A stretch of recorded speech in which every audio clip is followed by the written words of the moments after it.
उपासनाश्रितो धर्मो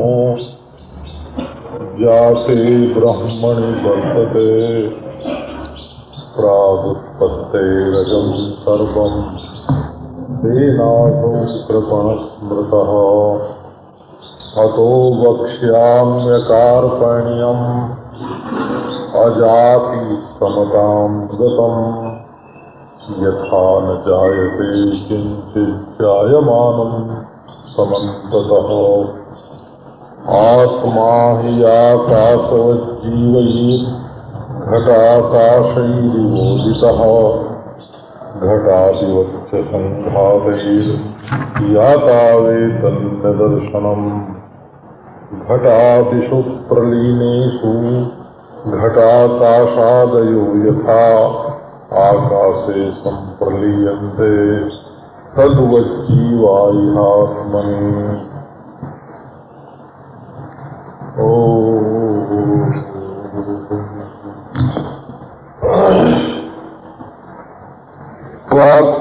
अप्रच्युतो भवे।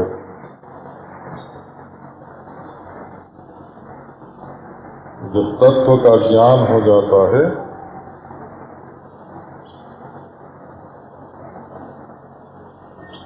तो जिसको ज्ञान हुआ और जिसका ज्ञान हुआ ये दोनों जुदा जुदा नहीं होते हैं। माने जानने वाला ही तत्व है। जब स्वयं तत्व है तो अपने तत्वपने से वो च्युत कैसे होगा, वो गिरेगा कैसे? तब फिर उसमें न लोक लोकांतर का गमन है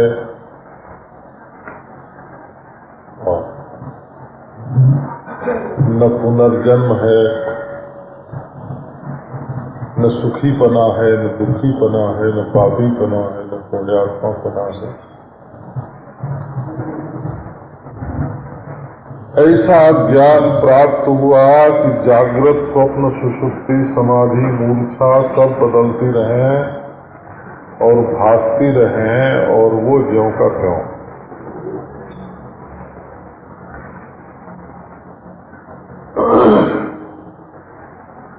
कर्म करके जो फूलता है और कर्म करके जो पटकता है,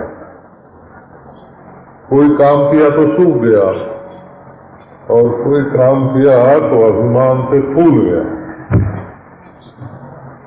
तो ये अपना महत्व तो नहीं हुआ ना, ये तो कर्म का महत्व हुआ।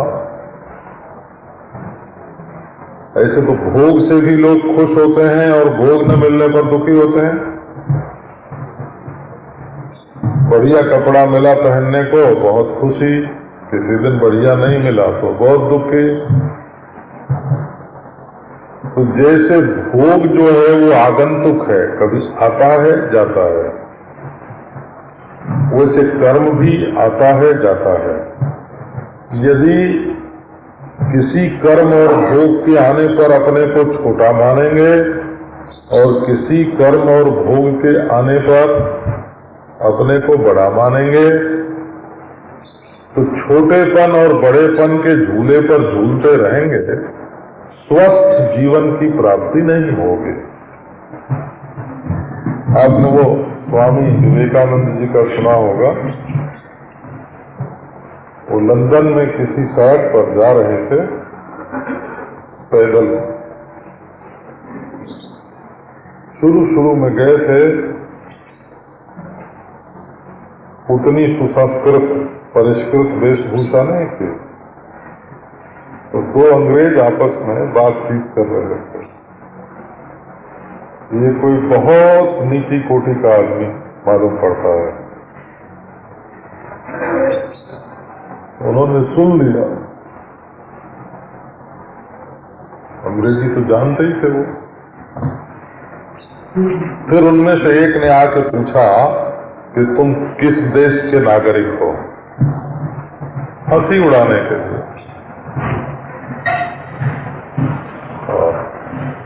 तो उन्होंने कहा कि हम उस देश के नागरिक हैं जिस देश में वेशभूषा से मनुष्य का बड़प्पन नहीं आंका जाता।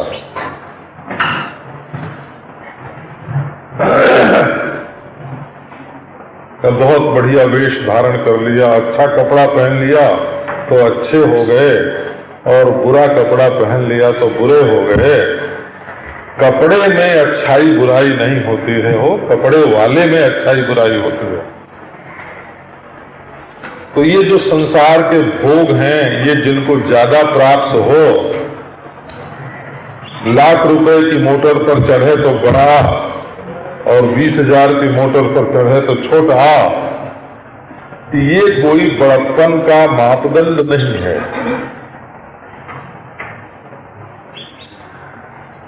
तो बोले दिन भर काम में लगा रहे, जुटा रहे तो बड़ा, और थोड़ा काम करे तो छोटा, ये काम बड़प्पन का मापदंड नहीं है। बाहर ऐसे भीतर है ना, जो आत्मा है वो भोग और कर्म से न बढ़ता और न घटता। इसी से वेदांत में ब्रह्मज्ञानी की महिमा का जहां वर्णन आता है, एष नित्यो महिमा ब्राह्मणस्य न कर्मणा वर्धते, तो यानी कि ये नित्य महिमा है कि वो किसी कर्म से बढ़ता नहीं और किसी कर्म से घटता नहीं। नासौ तपति किमहम पापम करवम, किमहम साधुना करवम, किमहम पापम करवम। उसको ये पछतावा कभी नहीं होता कि मैंने अच्छा काम क्यों नहीं किया, मैंने बुरा काम क्यों किया। तदधिगमे उत्तर पूर्वाघयो अश्लेष विनाशौ तद्व्यपदेशात्। जब परमात्मा का अधिगम हो जाता है, ये ब्रह्मसूत्र है, तदधिगमाधिकरण, तदधिगमे परमात्मा का अधिगम हो जाने पर उत्तर पूर्वाघयो अश्लेष विनाशौ, उत्तर कर्म जो हैं उनका अश्लेष हो जाता है। बाद में ज्ञान के बाद जो कर्म होते हैं वो लगते नहीं, माने अभिमान उत्पन्न नहीं करते, और पहले के जो कर्म हैं उनका विनाश हो जाता है, माने उनमें मैं करता हूं ये अभिमान नहीं रहता।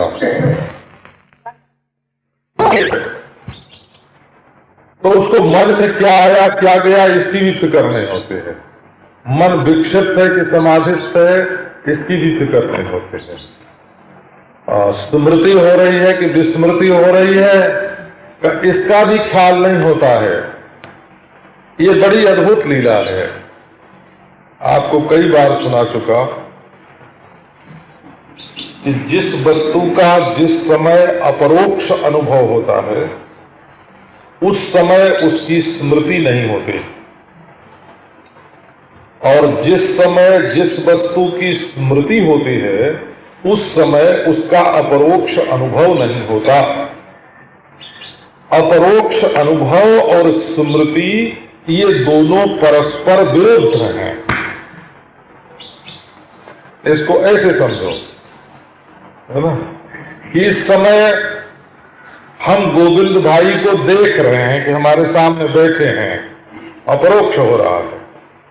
इस समय इनकी याद नहीं है, स्मृति नहीं है, अपरोक्ष है, बोला दिख रहे हैं। और जब ये चले जाएंगे अपने घर तब हम इनकी याद करेंगे। तो जिस वस्तु की जिस समय स्मृति होती है उस समय उसका अपरोक्ष अनुभव नहीं होता, और जिस समय जिस वस्तु की अपरोक्ष अनुभूति होती है उस समय उसकी स्मृति नहीं होती।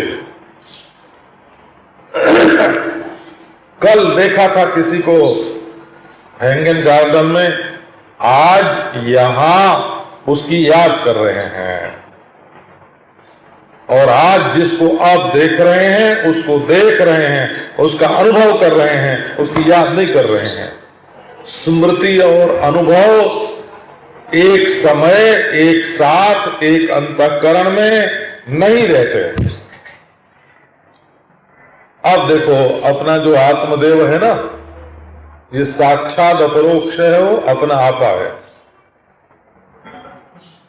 दूसरे को देखोगे तो कभी परोक्ष होगा तो याद आवेगी, और कभी अपरोक्ष होगा तो अनुभव होगा। लेकिन अपना जो आत्मा है इसमें परोक्ष और अपरोक्ष का भेद नहीं है, ये तो स्वयं साक्षात है। इसलिए अनुभव स्वरूप आत्मा के साथ स्मृति का कोई संबंध ही नहीं जोड़ता। अब हम भूमिका बना रहे हैं अगले प्रकरण के, बोला, और ये याद करने के लिए नहीं है। वो याद तो उसकी आती है जिससे राग होता है, कभी कोई सुख देने वाला होता है। याद उसकी आती है जिससे द्वेष होता है, जिसने कभी दुख दिया होता है। और अपना आप जो है ये न राग का विषय है न द्वेष का विषय है, ये तो साक्षात अनुभव स्वरूप आत्मदेव। तो ये स्मरण आवे इनका तभी समझना कि ये परोक्ष है, स्मरण न आवे तब तो स्वयं ही स्वयं है। स्मृति जो है वो अनुभव से नीचे गिरी हुई चीज है, न अनुभव के समान है, न अनुभव के समकाल है, न अनुभव के समकक्ष है, न अनुभव के समकाल है। तो स्मृति क्या आती है? अरे हमारे गुरु जी ने ऐसा उपदेश किया था, हमने अमुक पोथी में ऐसा पढ़ा था, एक दिन हमको ऐसी जुक्ति याद आई थी। इन सब बातों का स्मरण होता है। ये अपना आप जो है ये तो स्मरण का प्रकाशक है, स्मरण का विषय नहीं है। ये इसकी रोशनी में मालूम पड़ता है कि हमारे मन में कोई स्मरण हो रहा है ना। ये स्मरण से प्रकाशित नहीं होता। अग्नि वो चीज है जिससे दीपक प्रज्वलित होता है। उस प्रज्वलित दीपक की रोशनी में जो चीज दिखती है वो अग्नि नहीं है। दीपक की रोशनी में जो वस्तु दिखती है सो अग्नि नहीं है। अग्नि से जिससे दीपक प्रज्वलित हो रहा है वो अग्नि है। तो ये वृत्ति माने बत्ती, बोला, वृत्ति माने बत्ती। इस बत्ती पर जो आत्मा का प्रकाश आरूढ़ हुआ, ये वृत्ति जो आत्म प्रकाश से प्रज्वलित हुई और विषय को दिखाती है। तो जो चीज इस वृत्ति के प्रकाश में दिखता है सो आत्मा नहीं, जिससे इस वृत्ति में प्रकाशने का सामर्थ्य आता है ना, इसको जो सत्ता स्फुरण देता है वो आत्मा। अच्छा, तब तो फिर ये समझो कि चाहे कोई विषय हो, अच्छा हो या बुरा, और कैसी भी वृत्ति हो, मलिन हो, विक्षिप्त हो, समाहित हो, मूर्छित हो, है ना, वृत्ति और विषय की अवस्था हमारे ऊपर कोई असर नहीं डालती है। नकल पर असर पड़ता है, असल पर असर क्या है? ये तो असली चीज है अपना आप। स्वप्रच्युतो भवेत्। बस अब आत्मा जो है यहां तक हो कि एक बार आपको फिर से दोहरा दें कि ईश्वर ने आत्मा को उत्पन्न नहीं किया है और ईश्वर आत्मा को मार नहीं सकता और ईश्वर आत्मा को कहीं भेज नहीं सकता। और ईश्वर आत्मा को गिरा नहीं सकता। क्यों? कि असल में जो ईश्वर की आत्मा है वही आत्मा है। तो ईश्वर अपने को जिला नहीं जन्म नहीं दे सकता, ईश्वर अपने को मार नहीं सकता, ईश्वर अपने को भेज नहीं सकता, ईश्वर है ना अपने को छिपा नहीं सकता, ईश्वर अपने को गिरा नहीं सकता, क्योंकि जो ईश्वर की आत्मा है वही असली आत्मा है और हमारी आत्मा का वही स्वरूप है। नारायण। अच्छा, तो ये समझ लो कि एक बार जहां आवरण भंग हुआ, भ्रांति टूटी, अध्यास निवृत्त हुआ, अज्ञान मिटा, ये वेदांतियों की भाषा है। आवरण भंग होना है, भ्रांति का निवृत्त होना, अध्यास का टूटना, अज्ञान का निवृत्त होना। ये कहो कि ये सब हैं और निवृत्त होते हैं, तो बात नहीं है।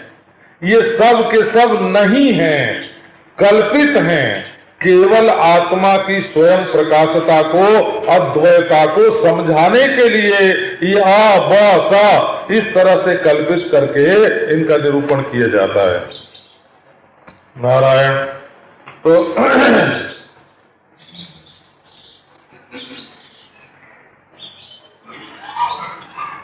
तो पहले प्रकरण में क्योंकि विश्व है ना, व्यवहार रूप जागृत अवस्था, इसमें आगम से समझाया, वेद के द्वारा समझाया। और दूसरी स्वप्नावस्था है, उसको तर्क से काट दिया। और तीसरी एकत्व रूप जो अवस्था है प्राज्ञ की, उसको युक्ति से समझाते हैं। और लाभ शांति प्रकरण जो है वो श्रुति युक्ति विरहित है। तो अलाप शांति। अच्छा, अब दूसरी प्रक्रिया देखो।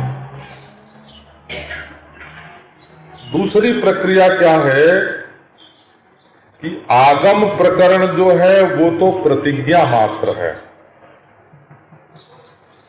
उसमें दो प्रतिज्ञा है, द्वैत मिथ्या है और अद्वैत सत्य है।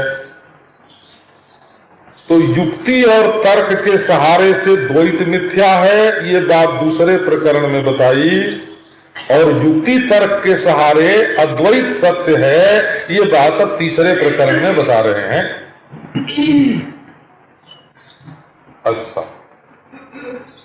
तो युक्ति तर्क के बारे में भी कोई बात सुनाए। प्रायः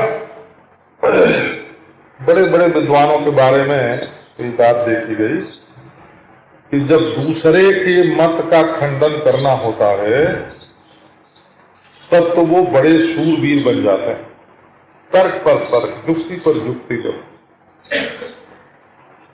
लेकिन जब अपने मत का समर्थन करना होता है तो ढीले पड़ जाते हैं। कहते हैं कि अब दूसरे का खंडन हो गया तो हमारा तो सिद्ध ही है, अब इसमें तर्क युक्ति की क्या जरूरत है। तर्क शब्द का अर्थ है तर्कन। तर्कन माने अभ्यूहन, नवीन नवीन युक्तियों के द्वारा पूर्व पक्ष का खंडन करना और उत्तर पक्ष का समर्थन करना। तर्क्यते अभ्युज्यते इति। तर्कनम तर्कः, तर्क्यते अनेन इति तर्कः। तर्कः तर्कनम तर्कः। दूसरा अर्थ तर्क शब्द का बताते हैं नैरुक्त लोग, कर्तनम तर्कः। कैंची का नाम तर्क है, कर्तनम तर्कः।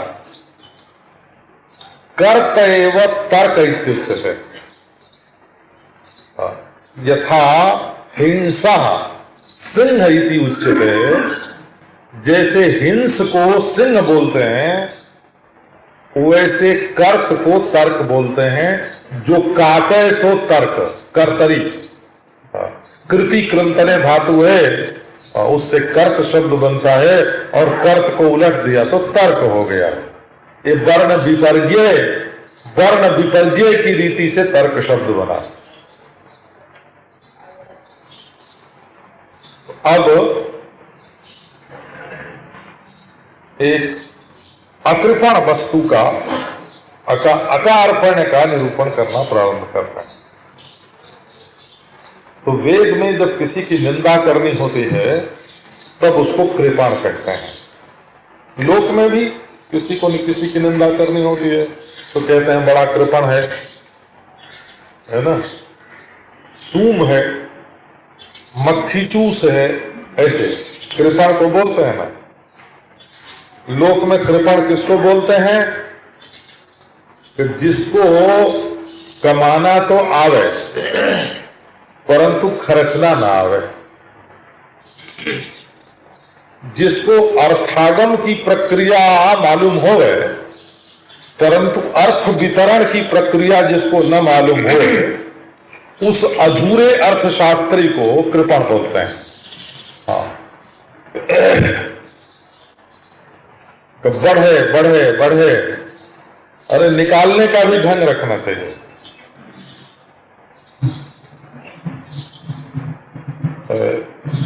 कानपुर में एक बनावटी तालाब बनाया है, वो बड़ा पानी लेता है, बनावटी। उसमें ऐसी मशीन लगा दी है कि समुद्र की तरह, रंग भी डाल के रखते हैं पानी में तो समुद्र की तरह होता है, और जब उसमें मशीन चलती है तो बड़े बड़े ज्वार और तरंग उठते हैं। उसमें लोग नहाते हैं, ऊपर से कूदते हैं, तो जब चाहे उसको भर लेते हैं।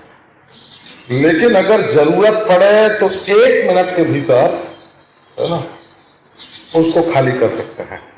अगर कोई डूबने लग जाए उसमें, डूबने लग जाए तो 1 मिनट के भीतर उसको खाली कर सकते हैं। उसके तह में ऐसी चीजें लगी हैं, है ना, कि आदमी अगर डूबे तो वो तो भीतर न जाए और पानी सारा का सारा भीतर चला जाए। तो आदमी को अगर लाने का मार्ग मालूम होना चाहिए तो निकालने का भी मार्ग मालूम होना चाहिए।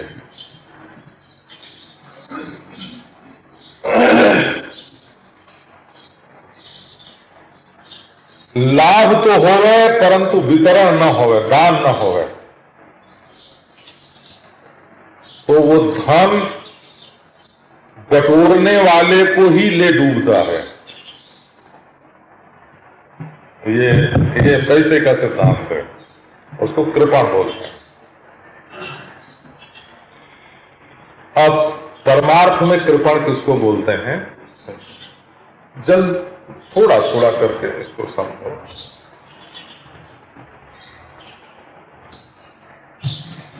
कल्पना कर ली कि ये मेरा है, तो ये कल्पना तो कर ली कि मेरा है, उस दुकान से मेरी दुकान में आ गया, मेरा है। लेकिन जैसे उस दुकान में से आके मेरा बना था, वैसे मेरी दुकान से दूसरी दुकान में जाके ये उसका भी बन जाए, ये जो अर्थ का स्वभाव है, धन का स्वभाव है, उसको अस्वीकार कर देना, इसी का नाम कार्पण्य है। तो उपनिषद में कृपण का निरूपण है। निंदा है, जो वै गार्गी एक अक्षरम अविदित्वा अस्माल्लोकात् प्रैति सकृपणः। याज्ञवल्क्य कहते हैं कि गार्गी अपनी पत्नी से बोलता है, अपना वेदांत अपनी पत्नी को समझाते थे हो। कैसी को भ्रांति हो जाती है ना कि बाबा जियों की विद्या है ना, तो वो अपनी पत्नी को वेदांत समझाते थे। 2 पत्नी थी ना उनकी, याज्ञवल्क्य, कात्यायनी और मैत्रेयी, दोनों पत्नियों को वेदांत समझाते थे वो। हाँ, ये तो गार्गी तो दूसरी है। हाँ, लेकिन अपनी पत्नियों को वेदांत समझाने का काम उन्होंने उपनिषद में किया है।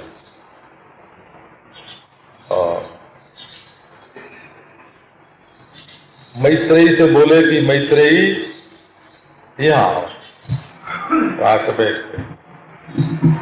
अब मैं संन्यास लेने वाला हूँ, प्रव्रजिष्यन व आमस्मि, मैं अब संन्यास लेना चाहता हूँ।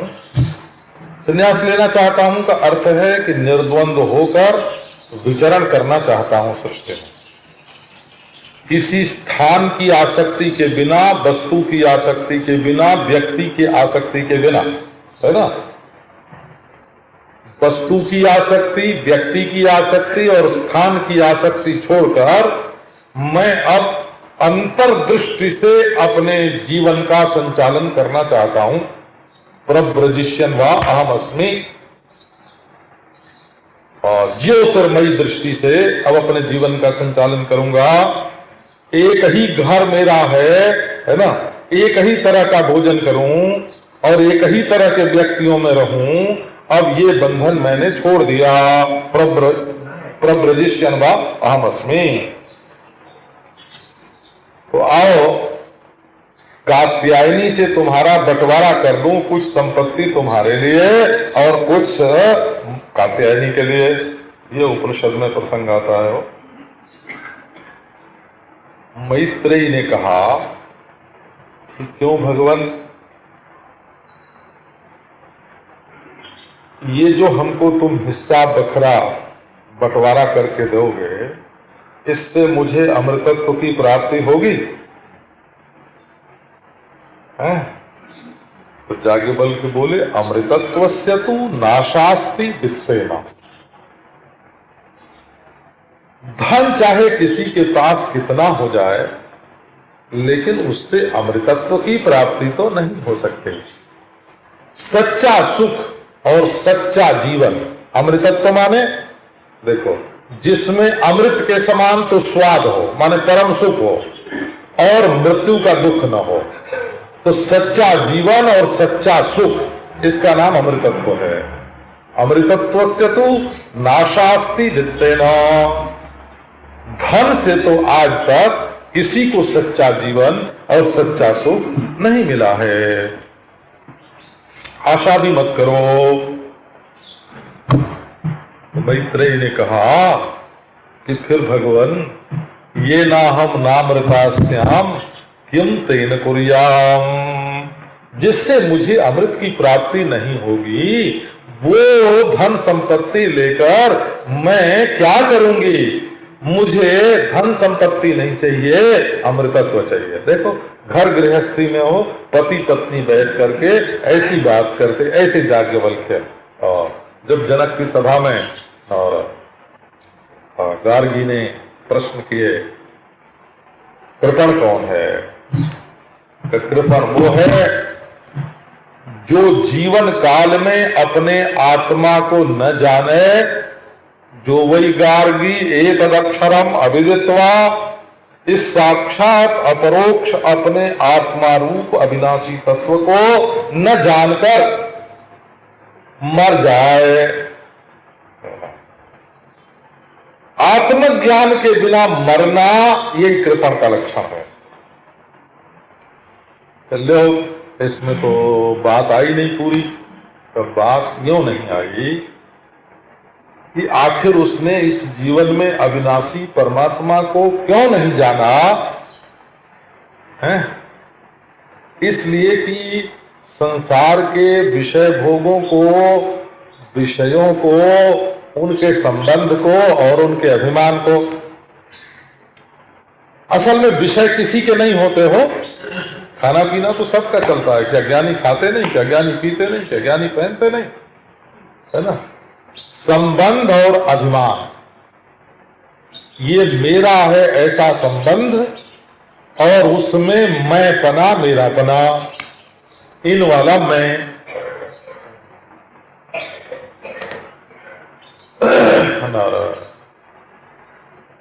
यही तो बंधन है।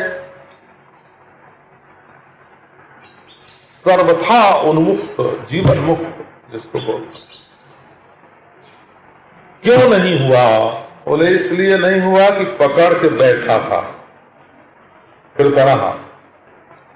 हाँ, इस कार्पण्य ने कृपाण का काम किया। उसको परमार्थ से काट दिया और इसीलिए उसके ऊपर ईश्वर की कृपा भी नहीं हुई। ये कृपा, कृपाण, कृपाण है ना, ये सब कृदृप्ति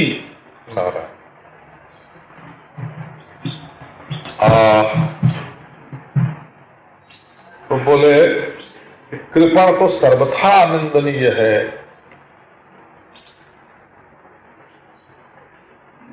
जिसने मनुष्य जीवन प्राप्त करके और सत्य को नहीं पहचाना, सत्य को पहचानने की सामग्री होते हुए भी उसने महान विनाश। तो दूसरे प्रकरण में ये बात बताई गई कि स्वप्न, माया, गंधर्व नगर आदि दृष्टांतों से और दृश्यत्व, अंतवत्व आदि हेतुओं से जो बाह्य सृष्टि, अपने से अन्य रूप जो सृष्टि दिखाई पड़ रही है वो मिथ्या है। तो कार्य सृष्टि को मिथ्या बताया, कारण सृष्टि बची रह गई। और कारण सृष्टि अगर बची रहे तो कार्य तो नान्तरीयक है। नान्तरीयक कहने का अभिप्राय ये कि जहां कारण होगा वहां कार्य की उत्पत्ति फिर से हो जाएगी। इसलिए जैसे कार्य को मिथ्या सिद्ध किया, वैसे ही कारण को भी मिथ्या सिद्ध करके कार्य कारण के भेद से रहित जो अद्वय तत्व है वही परमार्थ है। ये विशेष बात है वेदांत की, हो वेदांत की नहीं, अद्वैत वेदांत की। माने शंकर संप्रदाय सम्मत जो औपनिषद सिद्धांत है उसकी ये विशेष बात है। देखो, बौद्ध कार्य कारण दोनों नहीं मानते हैं, परंतु अधिष्ठान को नहीं स्वीकार करते। आत्मा ब्रह्म की सिद्ध एकता, जहां दोनों एक हैं, उस अधिष्ठान सत्य को स्वीकार नहीं करते, परंतु कार्य कारण को मिथ्या मानते हैं। ये बौद्ध है। और वैष्णव जितने हैं वे कार्य कारण की एकता मानते हैं। वैष्णव, शैव, शाक्त, गणपत्य, सौर, ये जितने हैं ये सब कहते हैं कि ईश्वर ही जीव बना है, ईश्वर ही सृष्टि बना है। बोला अहम च इदं च सर्वम ईश्वर एव वासुदेव एव। तो कार्यावस्था में भी ये अपने कारण ईश्वर से अभिन्न ही है। ये सब वैष्णव, सब शैव, सब शाक्त, सब गणपत्य, सब सौर अभिन्न निमित्तोपादान कारण मानते हैं परमेश्वर को, वही बनाने वाला और वही बनने वाला। तो कारणत्व को सत्य मानते हैं। बोला और ये अद्वैत वेदांती जो हैं वो परब्रह्म परमात्मा को अभिन्न निमित्तोपादान कारण नहीं, विवर्ती अभिन्न निमित्तोपादान कारण मानते हैं। माने कार्य कारण भाव परब्रह्म परमात्मा के साथ वास्तविक नहीं है।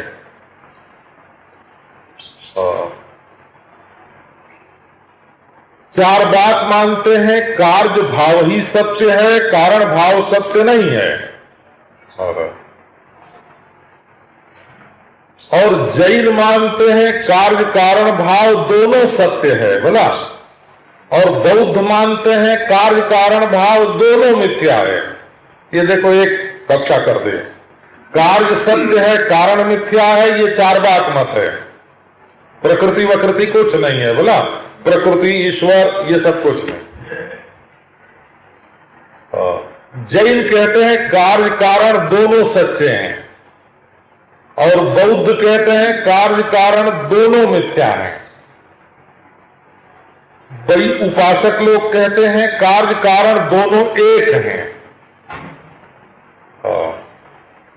और अद्वैत वेदांती कहते हैं कार्य कारण भाव अद्वैत तत्व की सिद्धि के लिए अध्यारोपित है, इसलिए इसका अपवाद करना भी आवश्यक है। जिस देश काल वस्तु से अपरिच्छिन्न सजातीय विजातीय स्वगत भेद से शून्य प्रत्यक्ष चैतन्याभिन्न चैतन्य अनंत अधिष्ठान में ये कार्य कारण भाव अध्यारोपित है, वही वस्तुतः परमार्थ है और वही आत्म सत्य है।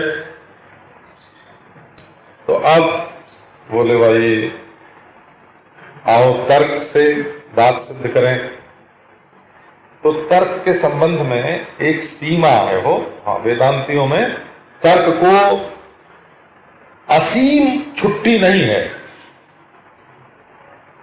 तर्कताम मां कुतर्कताम, वो कहते हैं तर्क करने की तुमको छुट्टी है लेकिन कुतर्क करने की छुट्टी नहीं है।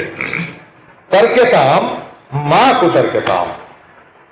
तो ये बात धर्मात्माओं ने भी लिया और ब्रह्मवादियों ने भी लिया।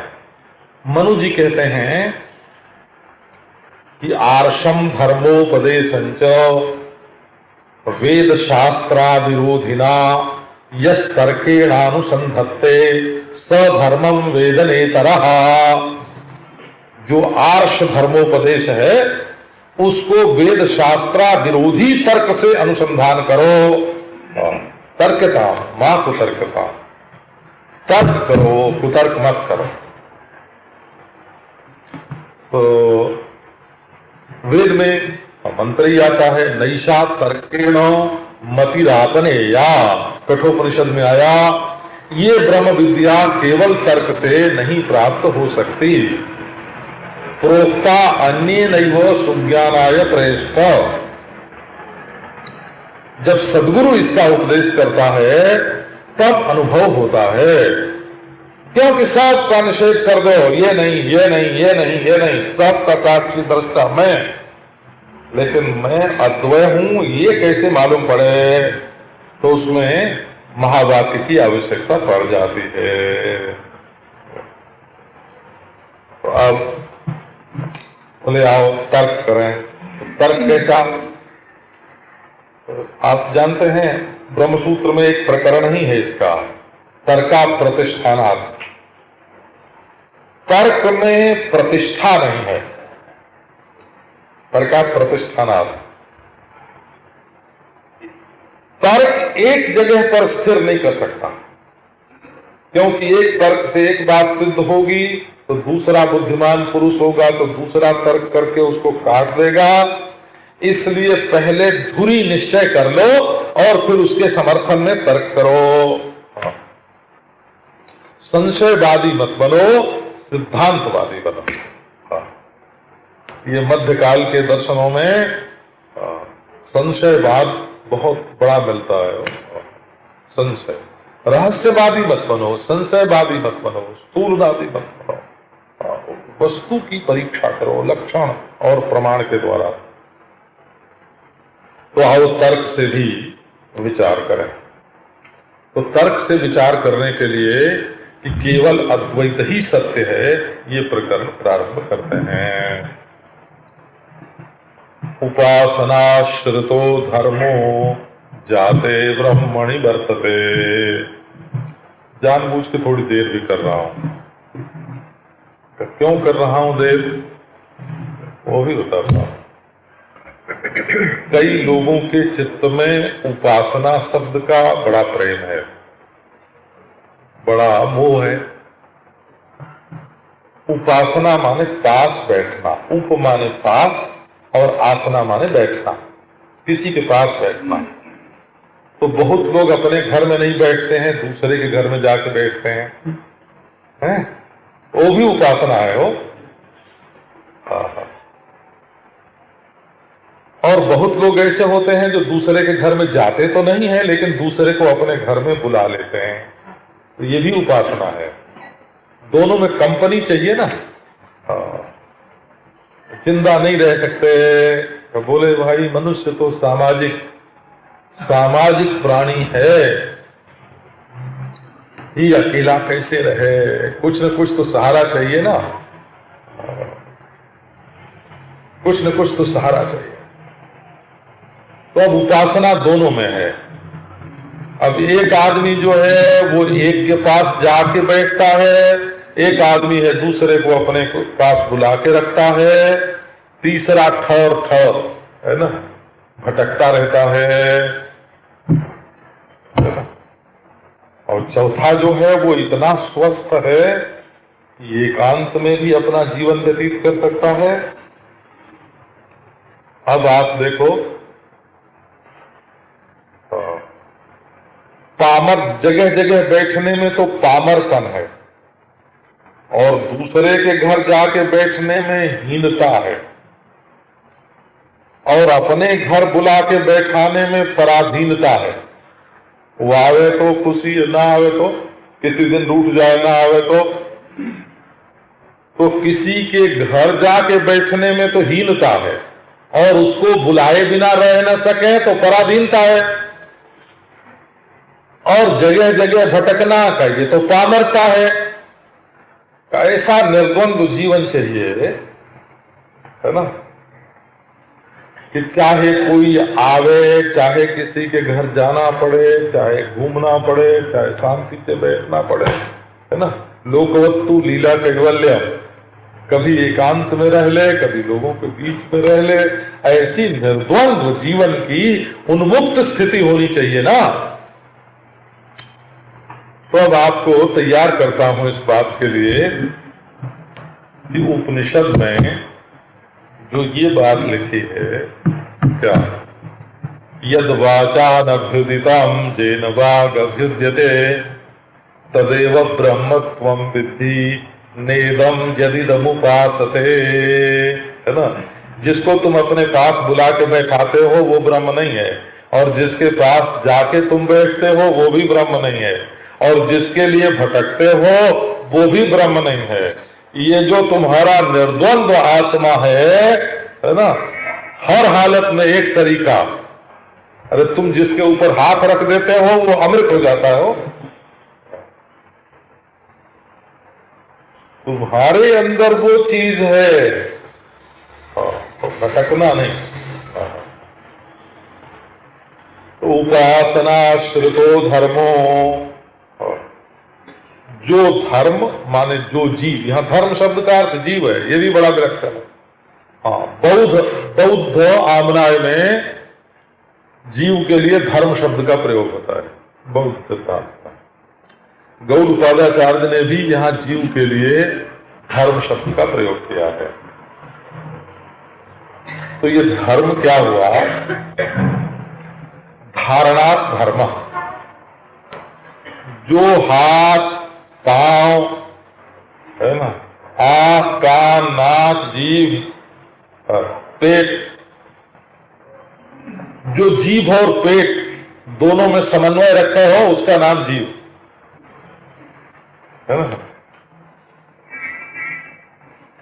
जिह्वा और उदर दोनों में जो समन्वय रखे है उसका नाम जीव। कैसे? तो उतना ही खाए जितना पेट में पच जाए, ये जीव और पेट का समन्वय। तो धर्म का अर्थ क्या है कि आंख और पांव में, हाथ और त्वचा में, आंख और गति में, आंख और पांव में, कान और जिह्वाक में समन्वय रखे हो। धारणात् धर्मः, जो धारण करे, धारण करे सबको समन्वित रखे। जीभ के पीछे चले गए तो पेट खराब हो गया है, कान के पीछे चले गए तो जबान खराब हो गई, दूसरे की निंदा सुन के आओ और बकने लगो, है ना। कान के पीछे गए तो जबान खराब हो गई, और जीभ के पीछे गए तो पेट खराब हो गया। आंख के पीछे गए तो पांव गलत जगह चला गया, गलत जगह पहुंच गया। तो जो इस शरीर में रह करके शरीर को धारण करता है, विचार करके बोलता है, विचार करके भोगता है, विचार करके करता है, विचार करके संग्रह करता है ना। ये जो विचारों का नियंता धर्म है, वो धर्म, धारणा धर्म। तो ये उपासना का आश्रय लेता है। तो उपासना का आश्रय लेता है तो क्या सोच करके लेता है कि ये सोचता है कि जब ये सृष्टि नहीं थी तब अद्वैत ब्रह्म था, और जब ये सृष्टि नहीं रहेगी तब अद्वैत ब्रह्म रहेगा। जाते ब्रह्मणि वर्तते, कैस अहम इदानीं तु अहम जाते ब्रह्मणि वर्ते। इस समय तो हम ये उत्पन्न हुई सृष्टि में बरत रहे हैं, तो शुद्ध ब्रह्म कहाँ मिलेगा? बोले आओ उपासना करें। तो सृष्टि के पहले जो अजन्मा ब्रह्म था और सृष्टि के बाद जो अजन्मा ब्रह्म रहेगा उसको हम प्राप्त करेंगे उपासना के द्वारा। ऐसा निश्चय करके जो जीव बैठ गया है उसको बोलते हैं कृपण। कृपण क्यों बोलते हैं उसको? तो वो ये नहीं, वो समझता है कि कारण अवस्था में ब्रह्म अद्वितीय था और कारण अवस्था में ब्रह्म अद्वितीय रहेगा। अभी तो कार्यावस्था में है, तो कारणावस्था में जा करके मैं ब्रह्म से अभिन्न होऊंगा या ब्रह्म को प्राप्त करूंगा, ये जो उसका ख्याल है, इसने महाराज जैसे कोई अपने पांव पर कुल्हाड़ी मार दे, ऐसे इसने अपने पांव पर कुल्हाड़ी मार दी। कैसे मार दी? तो बोले सृष्टि दशा में ब्रह्म मानो है ही नहीं, माने अपने जीवन से उसने ब्रह्म का बहिष्कार कर दिया। उसका प्रीतम तो वही था, उसके पीछे खड़ा था, और वो क्या सोच रहा था कि वो तो पेरिस चला गया। दिल में दुख होगा कि नहीं है? वो दुखी है। क्यों? कि प्रीतम जो है, जो बिछड़े हैं प्यारे से, भटकते दर बदर करते हैं।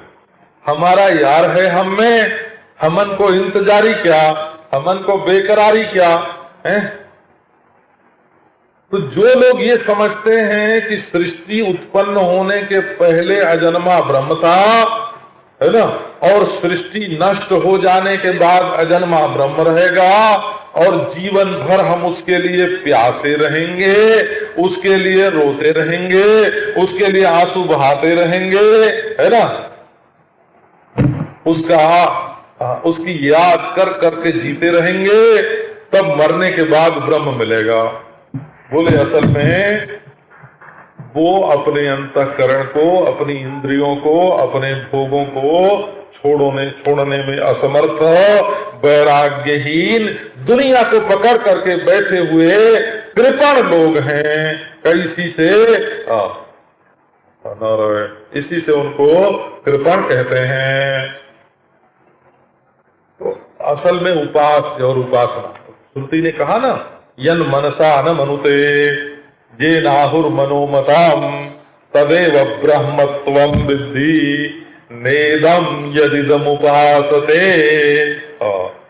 मन से जिसका मनन नहीं हो सकता, जन मनसा न मनुते ये नाहुर मनोमताम। बोले देखो, एक मन के सामने है और एक मन के पीछे है। मन पर रोशनी फेंकता है तब मन प्रकाशित होता है। आपने देखा होगा घर में शीशा होता है ना, शीशा, सड़क पर से कभी मोटर गुजरती है तो उसकी रोशनी शीशे पर पड़ जाती है तो घर में उजेला हो जाता है। तो बोले अरे शीशे में से उजेला आया और घर उजेला हो गया। कहने शीशे में से नहीं आया, है ना, वो तो रोशनी तो अलग है ना, उजेला हो गया। कहने शीशे में से नहीं आया, है ना, वो तो रोशनी तो अलग है ना। तो ये मन जो है ना, ये तो शीशे की तरह है। इस शीशे पर किसी की रोशनी भीतर से पड़ रही है, तब ये मन दुनिया को देख रहा है। तो मन से जो देखा जाता है उसका नाम ब्रह्म नहीं, जिसकी वजह से मन देखता है वो ब्रह्म। मन सो मना, वो मन का मन है। तदेव ब्रह्म त्वं विद्धि, उसका नाम ब्रह्म है। नेदम यदिदम उपासते, अरे जिसको तुम मन के सामने बैठा करके उपासना कर रहे हो ये ब्रह्म नहीं है। अब जो मन के सामने है उसको छोड़ नहीं पाते, तो बोले क्या हुआ? बोले कृपण हुआ। इसी को बोलेंगे कृपण। नहीं छोड़ सका तो इसका नाम हो गया कृपण। तो उपास्य और उपासना आदि जितना भी भेद है सब विगत है और केवल आत्मा अद्वय परमार्थ है। ये बात पहले सिद्ध करके बताते हैं कि क्योंकि उपासना आश्रित जो धर्म है जीव है, माने जिसने उपासना का आश्रय लिया कि हमको इससे मोक्ष मिलेगा। अब ये देखो एक बात और आपको दूसरे ढंग के बताता हूं, इससे न्यारी। ये ऐसे शब्द उपनिषदों में भी आते हैं। नेदम जदिदम उपासते आया ना, जिसकी तुम उपासना करते हो तो ब्रह्म ही नहीं है। तो वल्लभाचार्य जी महाराज, चैतन्य महाप्रभु जी महाराज है ना, निम्बारकाचार्य जी महाराज, राधा वल्लभ गीता निवंश जी, हरिदास जी, ये जो वृंदावनी संत है ना, वो कहते हैं हम लोग उपासना थोड़ी करते हैं। उपासना तो छोटी चीज है, हम उपासना नहीं करते हैं। तो तब क्या करते हो? तो बोले हम तो भक्ति करते हैं, है ना, हम तो प्रेम करते हैं। किसी के पास बैठना उपासना करना ये दूसरी चीज है। किसी के पास जाके बैठना ये दूसरी चीज है। ये तो महाराज कोई बड़ा आदमी हो जाए ना तो उसके पास बैठने के लिए बहुत से स्वार्थी लोग जाते हैं। तो क्या स्वार्थी उसके पास बैठने वाले क्या भक्त हैं? क्या उसके प्रेमी हैं? तो प्रेमी का बैठना दूसरा है, सेवक का बैठना दूसरा है और स्वार्थी लोगों का बैठना दूसरा है। तो ये जो उपासक हैं, जो जिन उपासकों की निंदा यहाँ की गई है ना, वल्लभाचार्य जी महाराज, चैतन्य महाप्रभु जी कहेंगे कि ये हम प्रेमी भक्तों की निंदा नहीं है, ये तो केवल उपासना मात्र की निंदा है ना, उपासक की निंदा है। ये हमारे भक्तों की, प्रेमियों की थोड़ी है। वो अपने को इससे अलग कर लेते हैं हो, क्योंकि वो तो उपनिषद में जब नेदम जदिदम उपासते, जिसकी तुम उपासना करते हो वो ब्रह्म नहीं है, ये बात उपनिषद में लिखी, तो उपनिषद तो उनको भी माननी पड़ती है, वो भी मानते हैं उपनिषद। तो आओ, इसमें प्रागुत्पत्ते रजम सर्वम, ये मानना कि सृष्टि के पहले ईश्वर शुद्ध था और प्रलय के बाद ईश्वर शुद्ध रहेगा, है ना। प्रलय काल में ईश्वर शुद्ध और सृष्टि काल में ईश्वर अशुद्ध। तो हमको सृष्टि काल में ईश्वर की प्राप्ति नहीं, प्रलय काल में ईश्वर की प्राप्ति ही अभीष्ट है। अंतःकरण रहते नहीं, अंतःकरण के मर जाने पर ईश्वर मिलेगा। ईश्वर को एक मुर्दा किसी हालत में कर देना ये बुद्धिमान पुरुषों का काम नहीं है। बुद्धिमान पुरुषों का काम तो ये है कि अभी सृष्टि प्रतीति काल में ही और यही सृष्टि देश में ही और इसी वस्तु में, माने जो सृष्टि के रूप में भास रही है उसी में, है ना। जैसे मिथ्या प्रतीयमान सर्प में से रज्जू निकाल ली जाए, है ना, सर्प नहीं रहेगा, रज्जू ही रज्जू रहेगी। इसी प्रकार ये प्रतीयमान सृष्टि में जो अर्थ का परम रूप है उसको जो जान ले सो सच्चा ज्ञानी। तो इस तरह से उपासनाश्रितो धर्मो जाते ब्रह्मणि वर्तते। जो ऐसा, जो मोक्ष साधन के लिए, अब मोक्ष साधन के लिए एक दो बात ध्यान में रखने लायक है। क्या कि कोई कहते हैं कि हम धर्म करेंगे, नित्य कर्म करेंगे, निष्काम कर्म करेंगे और अंतःकरण शुद्ध हो जाएगा। और शुद्ध अंतःकरण में जो आत्मा है वो तो मुक्त ही है,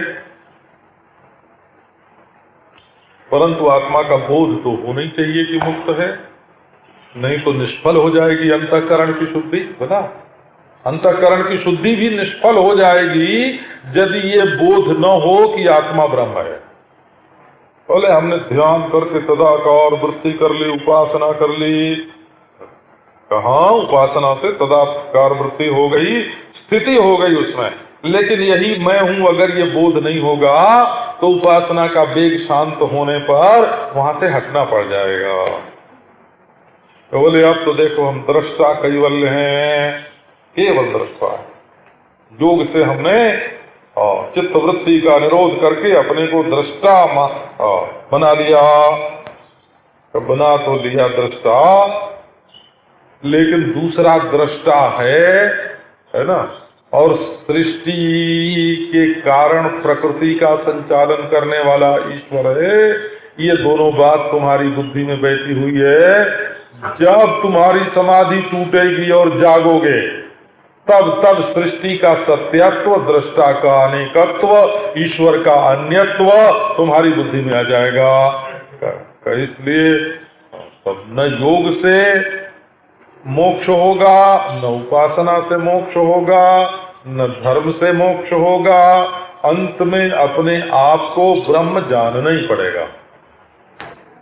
अच्छा, तो ब्रह्म जानना जो है ना, असल में अविद्या की निवृत्ति ही मोक्ष है। तो इस पर एक और देखो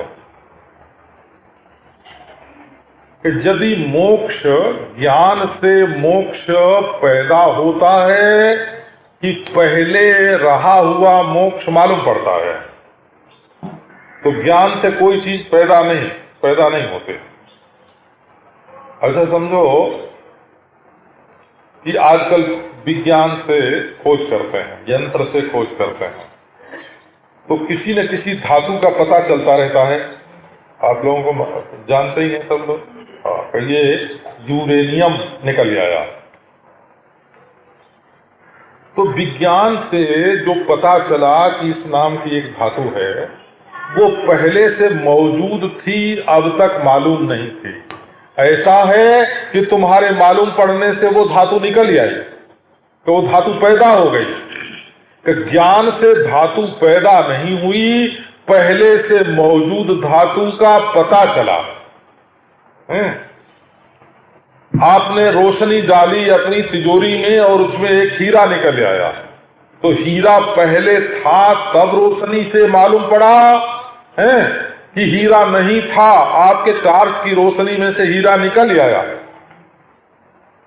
तो ये जो आत्मा का नित्य शुद्ध बुद्ध मुक्त स्वभाव है, ये ज्ञान से पैदा नहीं होता, पहले से जैसा मौजूद है।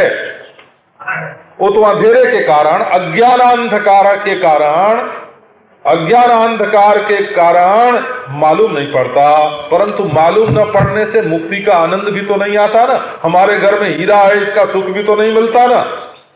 तो यदि साधन से मोक्ष पैदा होता हुए तो वो अनित्य होगा, क्योंकि जो पैदा होगा तो नष्ट होगा। तो कर्म से, कर्ता के अधीन जो कर्म है, कर्ता के अधीन जो उपासना है, कर्ता के अधीन जो योग है, उससे आत्मा की मुक्ति उत्पन्न नहीं होती, बल्कि इनके फल स्वरूप अंतःकरण शुद्ध होकर के महावाक्य से जब आत्मा के स्वरूप का ज्ञान होता है, तब पहले से विद्यमान मुक्ति का पता चल जाता है। तब बोले फिर मुक्ति साधन से तो उत्पन्न होती नहीं, तो साधन करें कि न करें? अगर मुक्ति साधन से नहीं मिलती तो साधन क्यों करें? तुरंत ही कह दें, पूछ देंगे कि यदि मुक्ति साधन से नहीं मिलती तो साधन क्यों करें? और यदि मुक्ति साधन से मिलती है तो वो नाशवान होगी, वो तो नष्ट हो जाने वाली होगी, है ना। तो ऐसी मुक्ति के लिए साधन क्यों करें? दोनों हालत में साधन पर आक्षेप आता है। साधन से मुक्ति मिले तो अनित्य, और साधन से मुक्ति ना मिले तो साधन बेकार। तो बोले साधन जो होता है वो ज्ञान होने में जो प्रतिबंध है, उस प्रतिबंध के निवारण के लिए होता है। विषयाशक्ति के कारण, भोगाशक्ति के कारण, कर्माशक्ति के कारण, इंद्रियाशक्ति के कारण, अंतःकरणाशक्ति के कारण कर्तृत्वासक्ति के कारण तुम एक छोटे घेरे में ऐसे बंध गए हो, ऐसे बंध गए हो एक घेरे में कि असीम वस्तु पर, अनंत वस्तु पर, अद्वय वस्तु पर तुम्हारी दृष्टि पहुंचती नहीं। देखने चलते हो ब्रह्म और बीच में आके घर वाली खड़ी हो जाती है नाक के सामने, है ना। तो अब वो ब्रह्म कहाँ से दिखेगा? नाक के सामने तो घर वाली है, घर वाला है ना। नाक के सामने तो पैसा है, एक नया पैसा आके, है ना, दोनों आंख के बीच में अटक गया। अब ब्रह्म कहाँ से दिखे, है ना। तो बोले ये जो साधन है वो पैसा हटाने के लिए है, क्योंकि वो ज्ञान से नहीं हटेगा। बोला वो पैसा जो है, पैसा जो है, ये जो संसारा शक्ति जो है वो ज्ञान से नहीं है, ज्ञान से मालूम पड़ेगी पर हटेगी नहीं। तो साधन करके संसारा शक्ति को जब हटा देते हैं तो ज्ञान और वस्तु के बीच में विषयाशक्ति रूप प्रतिबंध नहीं रहता है। और जब प्रतिबंध नहीं रहता है तो ज्ञान जो है वो शुद्ध ब्रह्म का जो नित्य शुद्ध बुद्ध मुक्त स्वभाव है तो उसको जना देता है और अविद्या निवृत्त हो जाती है। और मुक्त तो तुम पहले से हो, स्वयं पहले से मुक्त हो, है ना। वो तुमको मुक्त बद्धपने का जो भ्रम है, अविद्या है, उसको ज्ञान मिटा देता है। तो उपासना श्रुतो धर्मो जाते ब्रह्मणि वर्तते प्रागुत्पत्ते रजम सर्वम तेनासौ कृपण स्मृतः। तो अब आओ वो बात वर्णन करें, अकार परिण्यम, जिसमें कृपणता बिल्कुल न हो, उस वस्तु का वर्णन आगे प्रारंभ करते हैं।